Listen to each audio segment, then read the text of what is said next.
Abeke was standing in front of the mirror when Taiwo said it. She had just finished bathing Adiola and was still in her house wrapper, her natural hair loose around her face, when she caught her own reflection and made the mistake of pausing, just for a second, just long enough for Taiwo to look up from his phone and see her looking. "You need to start doing something about that stomach," he said.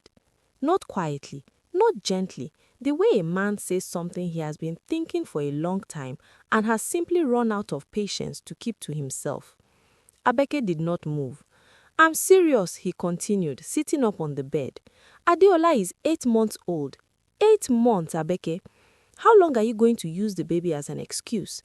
"It is not an excuse," she said. Her voice was very calm. "It is my body recovering from growing a human being." Taiwo made a sound, a short, dismissive sound that she felt in her back teeth. "Recovering? You've been recovering for 8 months. Funke had her baby 6 weeks before you, and you should see her now. Flat stomach, she's back in her jeans, I am not Funke." "I'm not saying be Funke, I'm saying try. You don't even try, Abeke. You eat whatever you want, you don't exercise, you just..." He waved his hand at her, at all of her, at the body that had bled and healed and pushed his son into the world. "You've just let yourself go." There it was, the sentence that had been building for months, arriving finally in the open air between them. Abeke turned away from the mirror. She picked up Adeola from the mat on the floor, pressed him against her chest, and walked out of the room. If this story is already sitting heavy in your chest, you are not alone. Subscribe right now and stay with me. What is coming will shake you. It had not started with those words. It had started smaller, the way these things always do. The first time was 3 months after Adeola was born. Taiwo had come home from work to find her in the kitchen, eating a small bowl of leftover jollof rice, Adeola asleep in the bouncer beside her. She had not eaten since morning. She had spent the day healing from a tear that still made sitting painful, feeding Adeola every 2 hours, washing, cleaning, managing a house that did not stop needing things simply because she was in pain. Taiwo had looked at the bowl and said, "Should you be eating that much?" She had thought she had misheard him. "You are breastfeeding," he continued, opening the fridge. "You are not actually eating for 2 anymore. You should be watching it." "She have not eaten since this morning, Taiwo." "I'm just saying, now is the time to start being mindful. You don't want the weight to settle." She put the bowl down, not because he was right, because she was too exhausted to fight and the food had lost its taste. That was the first time. After that, the comments came regularly, like a dripping tap she could not fix. Small at first, dressed in the language of concern. "Are you sure you need a second serving?" Then larger. "Those jeans don't fit you anymore, Abeke. Don't you think you should put them away?" Then larger still. "I saw a gym open near the market. You should go. Do something about yourself." Do something about yourself. As if she was a broken appliance that needed repair. As if she had not spent every single night since September, waking every 2 to 3 hours to feed, to rock, to soothe, to clean, to manage a house that did not stop needing things simply because she was in pain. Taiwo did not see the story. He only saw the shape. The morning after the mirror incident, he left money on the kitchen counter before he left for work. Abeke counted it. Then she counted it again. She called him before he reached the gate. "Taiwo, this is not enough for the week. We need..." "It's enough if you are buying the right things." What does that mean? It means stop buying things that are working against you. Chin-chin, ice cream, all those things you keep in the freezer. His voice was patient in the way that was more insulting than anger. "I'm trying to help you, Abeke. Someone has to." "You are cutting my food money to control what I eat?" "I'm cutting it so you can control what you eat. There's a difference." She hung up. She stood in the kitchen for a long time. Adeola was beginning to stir in the bedroom, his small voice working its way toward a cry. The money was on the counter. Not enough. A message dressed in a budget. She thought about what Taiwo had said the week before, standing behind her while she dressed. "You know, if you just tried a little harder, you could get back to what you were. You were so beautiful when we got married." Where? Past tense. Like her beauty was a thing that had lived and died, like she was already something historical. "You were so beautiful." She had said nothing. She had finished buttoning her blouse and picked up Adeola and left the room. But the word had followed her all day. Where? That night, she had stood in the bathroom after Adeola's last feeding. Somewhere around 2 a.m., The house dark and silent, and she had looked at herself in the small mirror above the sink. Really looked. And for the first time in her life, she had looked at her own face and felt like a stranger was looking back. That was what he had done, with words, with money, with looks and sighs and comparisons and carefully aimed sentences that arrived like small knives, one after another, until she was so full of them she could not feel herself anymore. She got Adeola up, changed him, strapped him to her chest, walked out of the house. She needed to be somewhere that was not inside the four walls he had been slowly shrinking around her. She did not know yet that the street she turned onto would change everything, that the boutique at the end of it, loud with color and music and the smell of good perfume, was about to give her back something she didn't even realize she had lost. She walked toward it without knowing why. She walked toward herself. The boutique had no business being that alive on a Tuesday morning. That was the first thing Abeke thought when she pushed the door open. Music was playing, old fella, the kind that moved through you before you gave it permission, and fabrics hung from every surface. Ankara and asoke and lace in color so bold they felt like an argument against sadness. Two women were laughing near the back. Someone was burning incense. The whole place smelled like a decision to be happy. Abeke stood just inside the door and felt something loosen in her chest. Just slightly, just enough to breathe differently. Come in, you are letting the cold air out. The woman behind the counter was perhaps 40, with a kind of face that had lived in it. Laugh lines, sharp eyes, a mouth that looked like it said exactly what it meant. She was wrapping a package in brown paper, and she did not stop walking while she spoke. Abeke stepped fully inside and let the door close behind her. Adeola shifted against her chest, resettling himself in the carrier, one fist curled under his chin. She drifted to a rack near the window. Her hand found a wine-colored midi dress, heavy fabric, structured at the waist, the kind of dress that held a woman instead of just covering her. She touched the hem without thinking. That one, the woman said, appearing beside her so quietly Abeke startled, was made for a woman with real shape, not a hanger, a woman. Abeke let go of the fabric immediately. I don't think so. Not right now. Why not right now?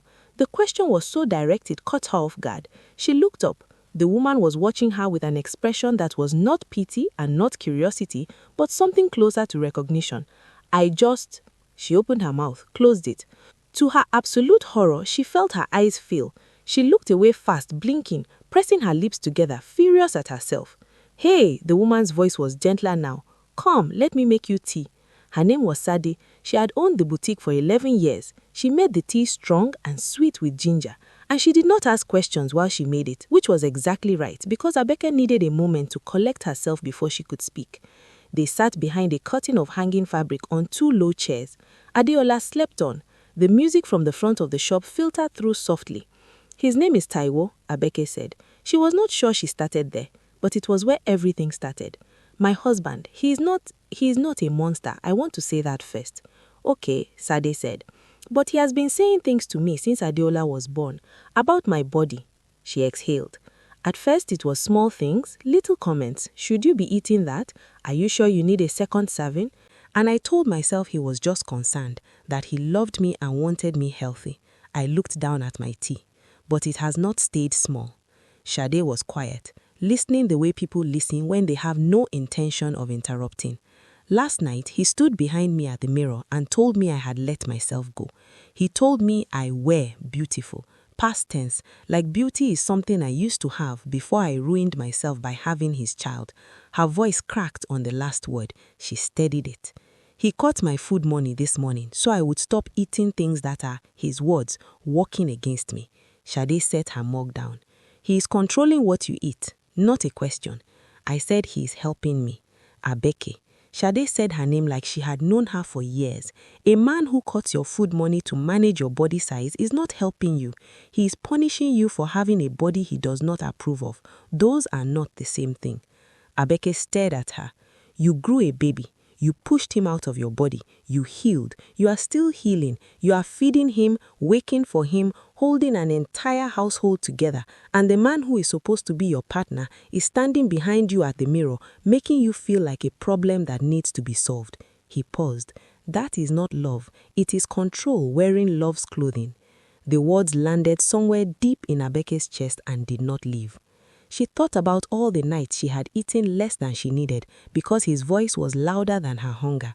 All the morning she had looked at herself and seen only what he had described, all the times Adeola had fallen asleep on her chest and she had felt for just a moment like enough, and then Taiwo had walked into the room and that feeling had evaporated before she could hold on to it. I don't know who I am in that house anymore. I look in the mirror and I don't recognize myself, and I don't know if it's because I have changed or because he has described me so many times in a way that I've started to believe it. Then you need somewhere else to be, Shade said, somewhere that shows you a different reflection. She offered Abeke the job before the tea was finished. 3 days a week, styling, inventory, customer care. Her mother could watch Adeola. The pay was modest, but it was clean, earned by her hands, belonging to no one else, accountable to nothing except her own effort. I don't have boutique experience, Abeke said. You have something better. You walked in here feeling invisible and you still reached for the most beautiful dress on the rack. That tells me everything I need to know. Abeke looked at her for a long moment. Why are you being this kind to me? You don't know me. Shade smiled. Something moved behind her eyes, something that was not quite sadness but lived near it. Because someone was kind to me once when I needed it, and it saved my life. She squeezed her hand once and let go. Come on Monday. We will figure the rest out as we go. Abeke went home and did not tell Taiwo that day. She sat with the offer the way you sit with something fragile, turning it carefully, feeling its weight. That evening, Taiwo came home and ate the food she made without commenting on it, which on that day felt like a small mercy. At 2 a.m., she was feeding Adeola in the dark when she made her decision. She would go. She told Taiwo the next morning while he was knotting his tie. He stopped, set his hands down. Who will watch Adeola? My mother. And you think this is the time for this? When the house is still... The house is fine, Taiwo. Your priority should be getting yourself back on track first before you start... Getting myself back on track. She repeated it slowly. You mean losing weight? I mean taking care of yourself, being the woman I married. I am taking care of myself, she said. That is exactly what this is. She picked up Adeola, kissed his cheek, handed him his bag, and walked past Taiwo out of the bedroom. She started on Monday. The boutique gave her back something she had not realized was gone. The experience of being seen without being assessed. Customers came in and she read them effortlessly, instinctively, the way she had always read people but had never had a space to use. She knew which woman needed to be told she was already beautiful before she tried anything on. She knew which one needed to be challenged, pushed toward the color she kept touching and walking away from. She knew which one just needed to stand in front of a mirror with someone beside her who was not measuring her. She knew because she was all of those women. Shade watched her work and said little, but at the end of the second week, she put an envelope on the counter at closing time. A small bonus, she said, because 3 customers came back this week specifically because of you. Abeke held the envelope and felt something she had not felt in 8 months. Useful, seen, valued, not for what she looked like, for what she could do. She stayed an extra hour that evening, reorganizing the Ankara section the way she had been quietly wanting to do since her first day. When she finally stepped out onto the street, Adeola waiting warm and fed at her mother's, the evening air on her face, she stopped walking for just a moment. She stood on the pavement and realized she had not heard Taiwo's voice in her head once today. Not once. That was when she understood what Shade had meant. This was the different reflection. If Abeke's story is reaching you right where you are, leave a comment below and tell me where in the world you are watching from. Like this video, share it with someone who needs it, and subscribe because something is about to break open and nothing will be the same.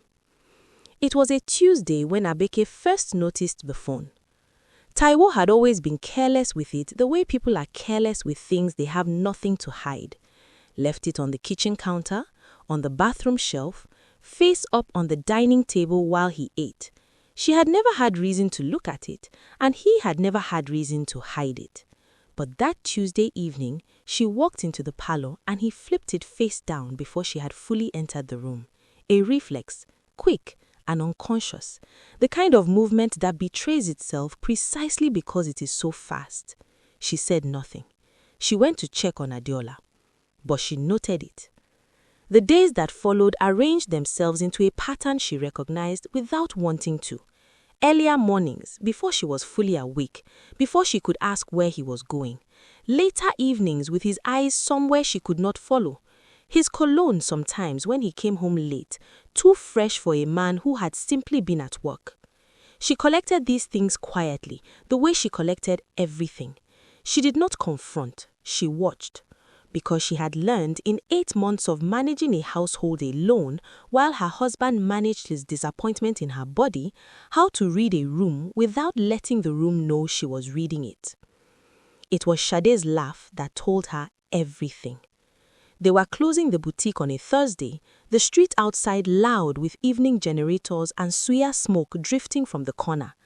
Abeke made a small joke about Taiwo, nothing pointed, just a light observation about how he had started going to bed earlier, and Sade laughed. Half a second late.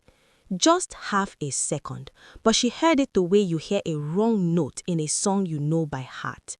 She looked at Sade. Sade looked back, and in the space between those two looks was something that had been sitting there for longer than this moment, something with a shape and a weight and a history that Abeke had not known to look for until now. Sade. Look at me. Sade got still. Then she turned. Her face was composed, but her eyes were not. Is there something you want to tell me? The silence stretched. Sade opened her mouth, closed it, and in that closing, in that decision not to speak, Abeke received every answer she had not asked for. Get home safely, Sade said. Kiss Adeola for me. Abeke stood on the pavement and watched the door close. The music inside went off. The lights followed. The street carried on around her, okadas, voices, someone selling plantain nearby, entirely indifferent to the thing that had just shifted in her chest. She walked home, slowly. Her mind was very quiet, the way it gets when it is working too hard to make noise. She thought about the day Taiwo had gone still when she mentioned the boutique was on Abeokuta Street. She thought about the way he had not wanted her to take the job, not the reasons he gave, the real reason underneath them. She thought about the phone, the early mornings, the cologne. She thought about Sade saying, someone was kind to me once and it saved my life, and how at the time it sounded like a woman sharing her history, how it now sounded something else entirely. She did not cry. She was too tired for crying. She was too full of 8 months of being made to feel small, 8 months of carrying everything alone, 8 months of surviving a house that had slowly become a place where she disappeared. She was too full of all of that for tears. What she felt instead was something quieter and more dangerous than sadness. She felt clear. The knock came on a Friday. Abeke had just settled Adeola in his bouncer when 3 sharp formal knocks landed on the front door. She opened it to find Balogun, Taiwo's manager, grey at his temples, lanyard over his agbada, cap in his hands. Mrs. Abeke, I apologize for coming to your home. Your husband is not picking up his phone. A pause. Taiwo has been suspended pending a full investigation. There are irregularities in the company accounts, significant transfers, unauthorized ones. Abeke held the door frame. How significant? He named the figure. She did not blink. We believe it has been building for some months, Balogun said carefully. I am sorry. She thanked him. She closed the door. She stood in the middle of the parlor. Adeola made a small, happy sound in his bouncer, reaching for the plastic ring above him, entirely at peace with the world. She looked at him for a long moment. Then she went to the kitchen, finished cooking, fed Adeola his banana, bathed him, put him to bed, set the table, and sat down to wait. Taiwo's key turned in the lock at 9:30. He walked in and stopped. She was at the table, hands folded, the overhead light on. The food was on the table, still warm, untouched. She had not eaten. She had not been able to. He set his bag down slowly. She watched him. Calculate. She could see it moving behind his eyes, the search for footing, for an angle, for the version of this conversation he could survive. He sat across from her. Balogun came, she said. He said nothing. Tell me about the money, Taiwo, he told her. An investment, a shortfall, a decision to borrow from the company account temporarily, just until the quarter closed, just until he could replace it quietly before anyone noticed. His voice was even at first, measured, the voice of a man trying to frame a crime as a miscalculation. She let him finish. And Sade, she said.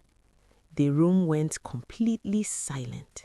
Not the silence of someone thinking, the silence of someone caught. Abeke, how long? He looked at the table. Taiwo, how long? 3 months. Barely audible. It ended before you started working there. I swear to you I did not know she would hire you. I did not plan for you to be there. But you knew I was going every day. Something cracked open in her voice. She let it. She was done managing it, done keeping it contained to protect him from the weight of what he had done. You sat in this house and you watched me come home talking about her. You watched me call her my friend. You watched me trust her. And you said nothing. For months, Taiwo, you said nothing. I was going to.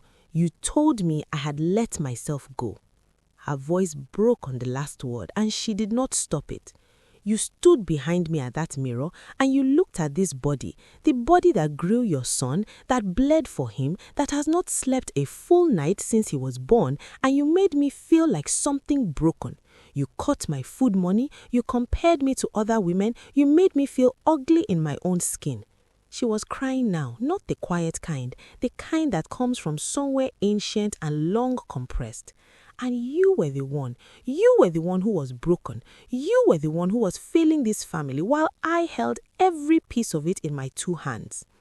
Taiwo's face had collapsed entirely. He was not the man who made cutting remarks about flat stomachs. He was not the man who left insufficient money on the counter. He was something smaller and more honest than that, a frightened person who had caused damage he was only now beginning to see the full size of.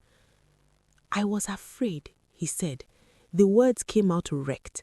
When Adeola came, you became someone I didn't recognize, strong in a way I didn't expect, like you had found something in yourself that didn't need me, and I didn't know what to do with that fear. So He stopped, pressed his fist to his mouth, collected himself. I tried to make you smaller so I could feel bigger. I tried to take your confidence so you would stay close. I knew what I was doing, Abeke. Somewhere inside I knew, and I did it anyway. The words sat in the room between them like wreckage. Abeke wiped her face. She was not done. This body, she said, and her voice was quiet now, the kind of quiet that is not softness but precision, carried your son for 9 months. It pushed him into the world after 14 hours. It healed itself while feeding him every 2 hours. It held this house. It held this family. It held itself together while you were somewhere else falling apart. She looked at him directly. My body is not your failure to fix. It is my achievement. And you will never, not once more, speak about it the way you have been speaking about it. Taiwo nodded. He could not speak. I am not forgiving you tonight, she said. I don't know when I will be ready, but you will show me, not with words, with everything else, that you understand what you have cost me. 3 weeks later, the investigation concluded. A software error. The transfers had been misread by the system. Taiwo was cleared and his position restored. He came home that evening, sat across from her at the same table, and said the truest thing he had said in months. The result doesn't change what I did to you. No, it doesn't. I want to earn my way back if you let me begin. She looked at him for a long time. She thought about the wine-colored dress she had gone back and bought alone with her own money and worn to the boutique on a Saturday while a customer had stopped mid-sentence and said, "You look incredible." She thought about standing in front of the mirror that morning and feeling for the first time in as long as she could remember like the reflection agreed with her. She thought about Adeola asleep in the next room, his whole life still ahead of him, watching his parents from his bouncer with those wide, knowing eyes. "You don't fix this overnight," she said.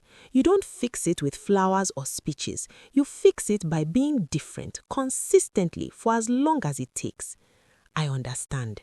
She rose from the table and he rose with her and he reached for her slowly, giving her every opportunity to step back. She did not step back. He pulled her in and held her, really held her, not the performative hold of a man managing a situation, but the hold of someone gripping what he had almost destroyed, and she felt him exhale against her hair like he had been holding his breath for months. "I'm sorry," he said into her neck, "for all of it, every word, every look, every time I made you feel like less. I'm sorry." She did not say it was fine. It was not fine, but she held him back because forgiveness is not a door you open all at once. It is a road you begin, and she was willing for Adeola, for the man she had chosen, for the life they had not yet finished building, to take the first step onto it. He pulled back and looked at her face, and she looked at his, and then she kissed him, soft and careful, a question. He answered it with both hands cupping her face and his forehead dropping to rest against hers after, and they stood like that in the kitchen, in the light, with their son asleep in the next room and the long road of repair stretched out ahead of them. It was not an ending, it was the first honest beginning they had in a long time. Postpartum bodies are not failures. They are not before and after photographs. They are not problems to be managed by the men sleeping next to them. They are the evidence of the most powerful thing a human body can do. Abeke did not get her old body back. She got something she had never had before, a body she recognized as her own, a body she could look at without flinching, a body she finally understood was never the problem. If this story reached you today, share it with a woman who needs to hear it. Like this video, leave a comment below and tell me, where in the world are you watching this from? I want to know exactly where Abeke's story landed. Subscribe for a brand new story every week. We are just getting started.